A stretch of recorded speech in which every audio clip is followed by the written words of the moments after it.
नमस्कार दोस्तों, digital digital metaverse के महत्वपूर्ण चरण आरंभ योग में आपका बहुत बहुत स्वागत है। दोस्तों, आज मैं कुछ अद्भुत प्रश्न के साथ, कुछ अद्भुत सवाल जवाब के साथ आपके सामने उपस्थित हुआ हूँ। मेरे मन में बहुत सारी चीज़ें इस कदर उभरती आ रही हैं कि मुझे चिंतन करने पे मजबूर कर रहा है और मैं चाहता हूं कि अपने थॉट प्रोसेस से आपको परिचित करा दूं, अवगत करा दूं। जी हाँ दोस्तों, सबसे पहली बात कि आने वाले 10 वर्षों में आज का जो समय है इस रूप में परिवर्तित होने जा रहा है कि पिछले 100 वर्षों में ऐसा परिवर्तन कभी न देखा गया। आने वाला समय जो है वह कंप्लीट डिजिटल टूल्स टेक्नोलॉजी या किसी न किसी तरह मशीन बेस्ड होने जा रहा है। मशीन बेस्ड होने का मतलब होता है कि 100 लोगों के काम को कोई एक मशीन कर दिखाएगा, कर देगा। ऐसे में 99 लोगों का क्या होगा? वह एक लोग कौन होंगे जो सरवाइव कर पाएंगे?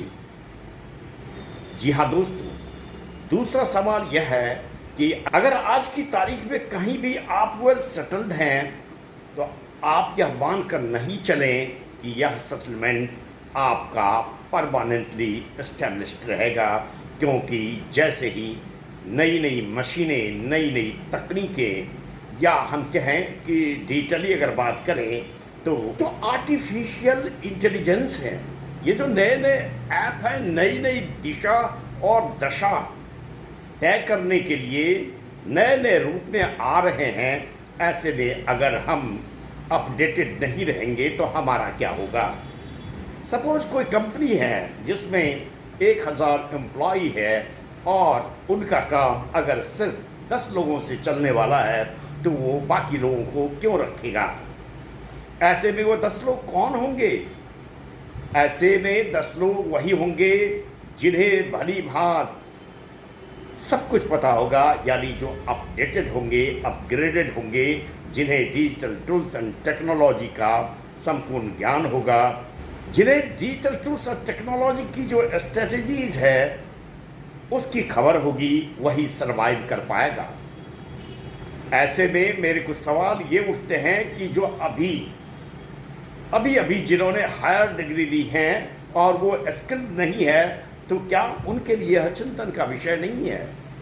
अभी कुछ लोग, कुछ बच्चे अपनी माता पिता की महत्वाकांक्षी जिद की वजह से मेडिकल, इंजीनियरिंग, यूपीएससी आदि इत्यादि ट्रेडिशनल जॉब के फेरे में अपनी ज़िंदगी के बहुमूल्य समय को ख़राब कर रहे हैं। जी हाँ दोस्तों, हमारे पेरेंट्स को ऐसा लगता है कि उनके बच्चे अगर मेधावी हैं तो केवल वही मेधावी हैं, सर्वश्रेष्ठ हैं, वही अफलातून हैं, और वो फिर मन में ठान बैठते हैं कि चलो इसे एमबीबीएस करा दूं, चलो इससे आईआईटी निकलवाऊं, चलो इसे यूपीएससी एस्पिरेंट्स बना दूं, यूपीएससी तो ये भली बात निकाल लेगा।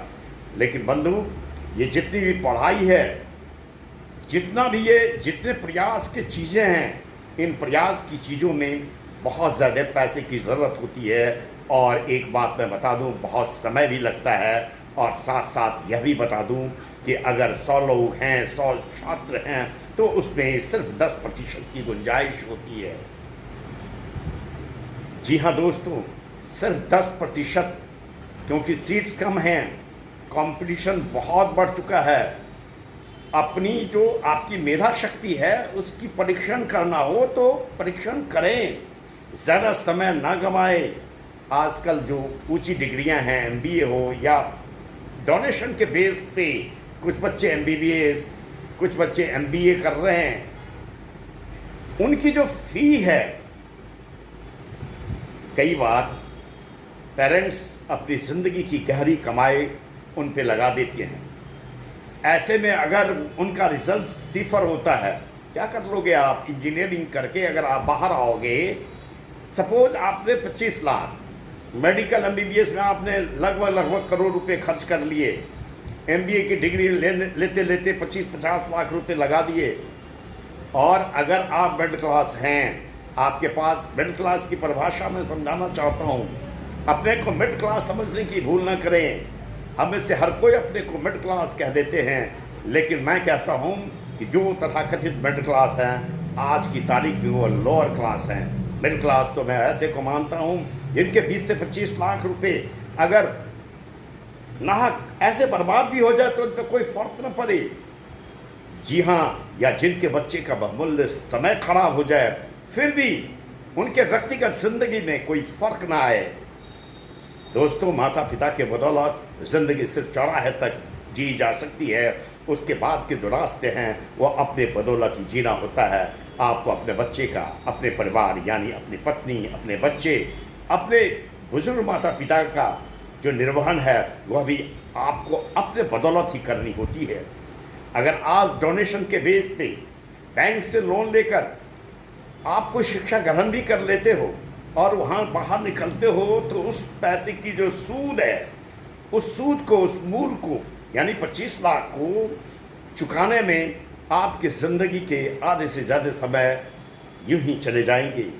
जी हाँ, कुल मिलाकर मैं ये कहूँ कि 25 वर्ष में अगर आप नौकरी करते हैं और 25 लाख का आपने बैंक लोन लेकर एजुकेशनल लोन लिया है तो 25 लाख चुकता करना यानी 25 लाख अर्न करना नहीं, 25 लाख जोड़ना, उसको चुकता करने में लगभग आपकी 40 वर्ष की उम्र यही निकल जाएगी। तब तक आपके बच्चे बड़े हो जाएंगे, आपको बहुत ज़्यादा कुछ मिलने की ज़रूरत नहीं है। अब ऐसा नहीं कि मेरे कहने का, मेरे आज के वीडियो का मतलब है नकारात्मक सोच। जी नहीं दोस्तों, ये एक थॉट प्रोसेस है। मैंने जो कुछ कही है उसको आइडिया मत माने, आइडिया के बंधन में बांधकर अपने आप को बिल्कुल नकारात्मकता में न ढालें।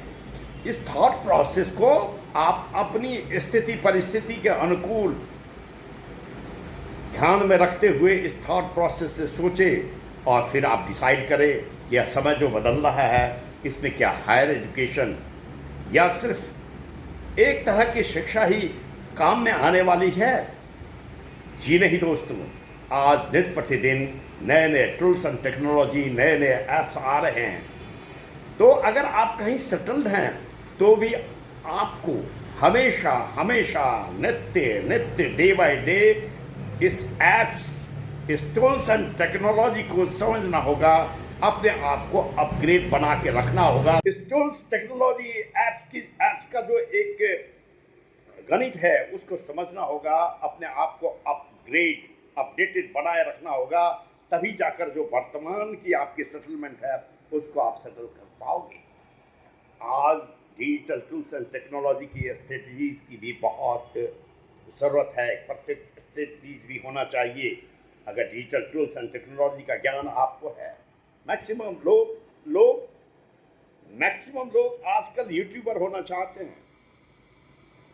नो डाउट कि तकनीकी ऐसी है, जैसे आप ChatGPT पे जाएं, वहाँ पे आप जितना जो कुछ भी ढूंढना चाहें कंटेंट सारे मिल जाएंगे आपको।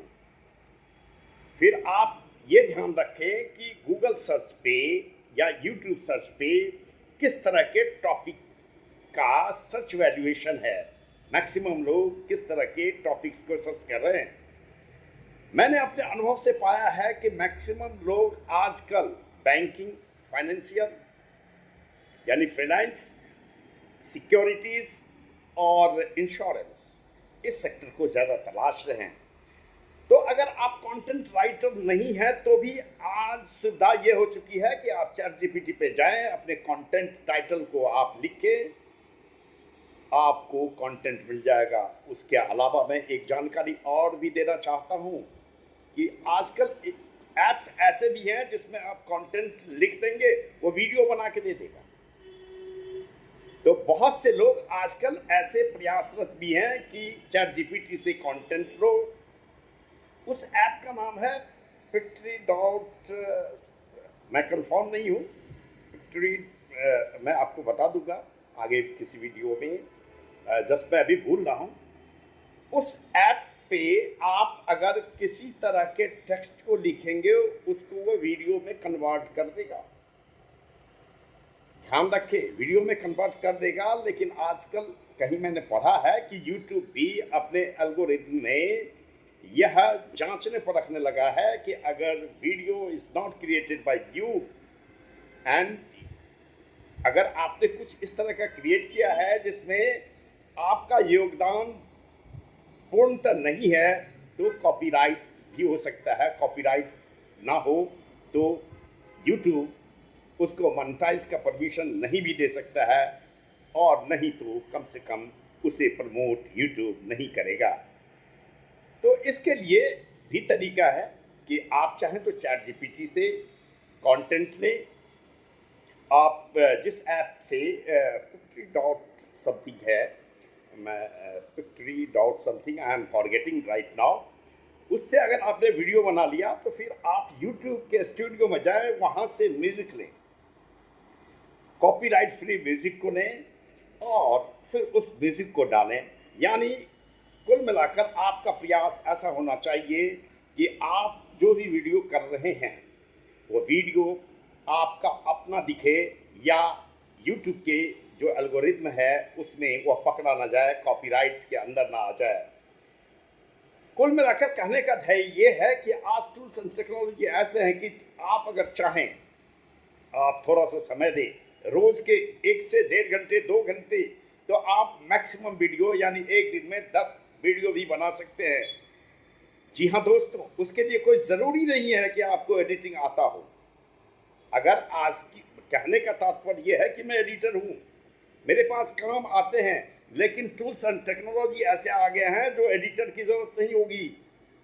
मैं कंटेंट राइटर हूँ, लेकिन टूल्स एंड टेक्नोलॉजी ऐसे हैं, ऐसे ऐसे ऐप्स हैं जो कंटेंट ऐसे ही दे रहे हैं। चैट जीपीटी चाहे जो भी प्रश्न पूछ लो, ऐसे कंटेंट दे देंगे जैसा कंटेंट किसी भी राइटर को भी लिखने के लिए बहुत टाइम की ज़रूरत होनी चाहिए, बहुत ज्ञान की ज़रूरत होनी चाहिए। तो ऐसे में मैं अपने बारे में भी कह दूं कि मैं कंटेंट राइटर हूं, मैं एडिटर हूं, जो भी आर्ट मुझे आता है, अगर मैं अपग्रेड खुद को न रखूं, अपग्रेड खुद का न करूं, तो क्या मेरी डिमांड यूं ही बनी रह सकेगी? नहीं, तो मुझे भी अपग्रेड करना होता है। और जो भी कठिनाई मैं महसूस करता हूं या जो कुछ भी मुझे आने वाले समय में दिखता है, उसके प्रति मैं अपने विजिटर्स को, मैं अपने फ्रेंड्स को, अपने कस्टमर्स को आगाह करना अपना कर्तव्य समझता हूँ। इसी उद्देश्य से आज मैंने यह वीडियो बनाया, और मेरी गुजारिश है कि अपने आप को अपडेट करें। ज़िंदगी के किसी भी मुकाम पर हो तो अपने आप को अपडेट करें। ट्रेडिशनली चाल मत चलो, धीर चाल से बचो, धीर चाल से आप बचो, क्योंकि हम अक्सर असफल लोगों का ही फॉलोअर्स हो जाते हैं। हम वही करते हैं जो असफल लोग कर रहे होते हैं। जी हाँ दोस्तों, अपने आप को अपग्रेड कीजिए, और इस अपग्रेडेशन में किसी भी तरह की मदद की ज़रूरत हो तो आप हमसे ज़रूर पूछिए, हम आपके साथ सदैव हैं। मैं कोशिश कर रहा हूँ कि मेरे पास एक पॉइंट्स है, मैं देखूँ, हाँ मुझे याद आ गया। जी हाँ, pictory.ai, उस पर आप टेक्स्ट लिखेंगे और वह वीडियो क्रिएट करके दे देगा। जी हाँ दोस्तों, इस तरह यह pictory.ai आपके बहुत काम आने वाले हैं, और उनकी मदद से आप लगभग जितना चाहें अपनी कोशिश, अपने टाइम, अपनी इच्छा के अनुसार वीडियो क्रिएट कर सकते हैं, यूट्यूब पे डाल सकते हैं। एक साथ यूट्यूब पे आप 5-10 जितने चैनल्स चलाना चाहे चला सकते हैं, लेकिन ध्यान रखें यूट्यूब के एल्गोरिथम का। और उसके लिए मैंने आपको उपाय बताया है कि अगर चैट जीपीटी से आप टेक्स्ट लेते हैं और pictory.ai पे आप वीडियो तैयार करते हैं, तो यूट्यूब पे उसके स्टूडियो में जाएं, वहाँ से आप कॉपीराइट फ्री म्यूज़िक को उसमें ऐड करें, ताकि वो वीडियो नया स्वरूप धारण कर ले और यूट्यूब पे आपका वीडियो भली बात चलने लगे। ध्यान रखें, कोई ज़रूरी नहीं कि जो मैंने आज बताया हो कल सत्य हो, सही हो। तो दोस्तों, कोशिश करो कि आप समय के साथ, रफ्तार के साथ अपनी रफ्तार मिलाकर चल सकें। मेरी शुभकामना, मंगल भावना सदैव आपके साथ है, और किसी भी तरह की मदद की ज़रूरत हो तो हमें ज़रूर लिख भेजें। मैं इस वीडियो के साथ आपको लिंक दूंगा, उस लिंक पे जाएं, आपको डिजिटल एजुकेशन से रिलेटेड बहुत सारी जानकारी मिल जाएंगी। फिर भी कुछ सवाल बाकी हो तो हमसे पूछें, व्हाट्सएप करें, ईमेल करें। और तब तक के लिए विदा चाहूँगा। अपना ख्याल रखें। शुभकामना, शुभ भावना सहित जय हिंद, जय भारत।